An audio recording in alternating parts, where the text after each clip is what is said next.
اب آخری دور تھا اس وقت پیر صاحب کا، یہ سن 32 یا 33 کی بات ہے۔ تو انہوں نے کہا، میم نے پوچھا یہ جو مین ہے یہ اس سے پوچھے بھائی آپ لوگ وہ دعا کرا رہے تھے نا ان سے، تو یہ بھائی جو کچھ ہاتھ اٹھاتا ہے یہ اللہ مان لیتا ہے اس کی؟ میرے دادا کے متعلق ماشاءاللہ میم نے کہا۔ تو پیر صاحب چونکہ انگریزی نہیں جانتے تھے، انہوں نے کہا یہ عورت کیا کہتی ہے، ان کو اپنی زبان میں سمجھایا گیا تو انہوں نے جواب دیا، دیکھیں یہ میرے پردادا حضرت پیر میر علی شاہ صاحب کے یہ جواب ہے، یہ قرآن و سنت کا نچوڑ ہے جو میں پیش کر رہا ہوں۔ پیر صاحب اور کوئی صاحب ہوتے تو پتہ نہیں، میں ہوتا کوئی اور ہوتے تو ہم نے کیا کیا ہانکتے وہاں، لیکن انہوں نے فرمایا کہ ہماری مثال نادان بچوں کی ہے۔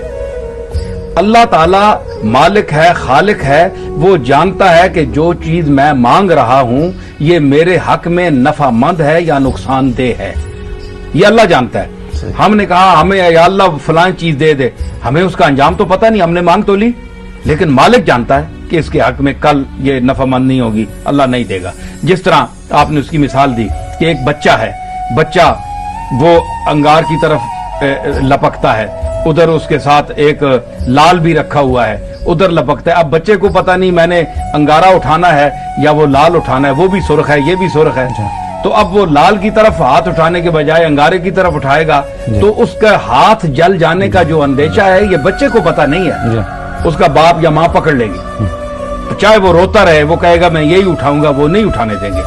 اللہ تعالیٰ کی مخلوق انہو کان ظلوما جہولا، یہی انسان تو ہے جس کو اللہ فرماتا ہے کہ یہ ظالم اور جاہل تھا۔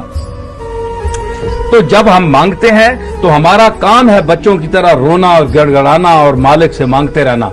وہ چونکہ نتائج کو جانتا ہے اس لیے وہ چیز جو ہمارے لیے نفع مند ہوتی ہے وہ ہمیں عطا کرتا ہے۔ یہ کوئی ضروری نہیں ہے کہ میں پیر ہوں تو میں نے ہاتھ اٹھایا تو وہ مان ہی لے گا، ایسی بات نہیں ہے۔ وہ تو صحیح ہے، اس نے نہیں، یہ حضرت پیر میر علی شاہ صاحب نے اس میم کو جواب دیا، تو اس نے کہا کہ پیر صاحب گرمی بہت ہے، اب آپ دعا کریں کہ بارش ہو۔ اب دیکھیں ان کی جو شریعت کا وہ حضور کی رحمت اور دوسرے اقوام کو بھی ساتھ ملانا، یہ ایک۔ تو پیر صاحب نے کہا کہ آپ بھی ہاتھ اٹھائیں۔ اس نے کہا میں مسلم نہیں، اس نے کہا کہ اللہ کی مخلوق تو ہے، گاڈ کو تو مانتی ہے نا، آپ ہاتھ اٹھائیں، آپ کا خالق بھی وہ ہے، آپ کو بھی وہی دیتا ہے، مجھے بھی وہی دیتا ہے، میری بھی وہی سنتا ہے، آپ کی بھی وہی سنتا ہے۔ میم اور صاحب کو بھی کہے آپ ہاتھ اٹھائیں۔ پیر میر علی شاہ صاحب نے ہاتھ اٹھایا، اللہ سے بارش مانگی۔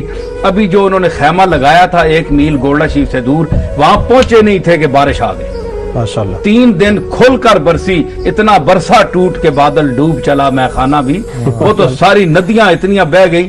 تو پھر اس میم نے پیر صاحب کو کہلوا کر بھیجا کہ پیر میر علی شاہ سے کہو کہ گارڈ سے عرض کرے اب خدا کے لیے بارش اللہ روک دے کہ ہم ڈوب چلے ہیں۔ دیکھو ان کو بھی پیر صاحب نے اپنے ساتھ شامل کیا۔ وہ آپ کے سوال کا جواب کہ دوسری جو اقوام ہیں وہ بھی تو اللہ کی مخلوق ہیں۔